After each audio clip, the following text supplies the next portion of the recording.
Naalala ko, yung kwento niya sa akin, nung second miscarriage or second na hindi natuloy yung pregnancy, pag ganun daw, tapos nakitang walang heartbeat, ang una mo daw ginawa is, gumano ka daw sa kanya. Kasi parang naghanap daw siya ng source of strength.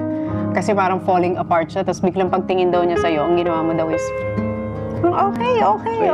Okay lang. Kasi minsan sinisisi niya yung sarili niya. Oo. Tapos hindi ko makakalimutan okay na. Wala na nga. Ito sabi ng doktor, kailangan na niya uminom ng para mag-bleed siya. Nung umuwi kami, kakabili lang ng gamot. Tinatanong niya sa akin kung may chance pa ba bago inumin. Ano sinabi mo? Wala na. Yun talaga yung kinaawa ko sa kanya. Kasi bago niya tinatanong niya kung baka meron pa bang chance. Paano mo sinabi?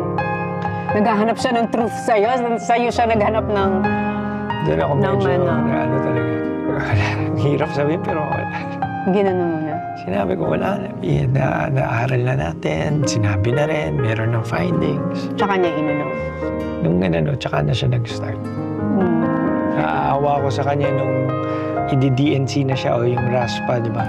Nandun siya sa operating or delivery room. So, lalagyan pa lang siya na anesthesia, nandun siya. Paglingon yung ganun, yung katabi niya, mami, tapos kalalabas lang ng baby. So, pumasok ako dun sa, tinawag ako ng nurse. Sabi sa akin, kita ko siya, nakabalot. Sabi ko, nalagyan na ba siya na anesthesia? Binalot niya yung sarili niya. Yung pala, umiiyak siya kasi ang katabi niya, may baby shot, aalisin. So, iba talaga yung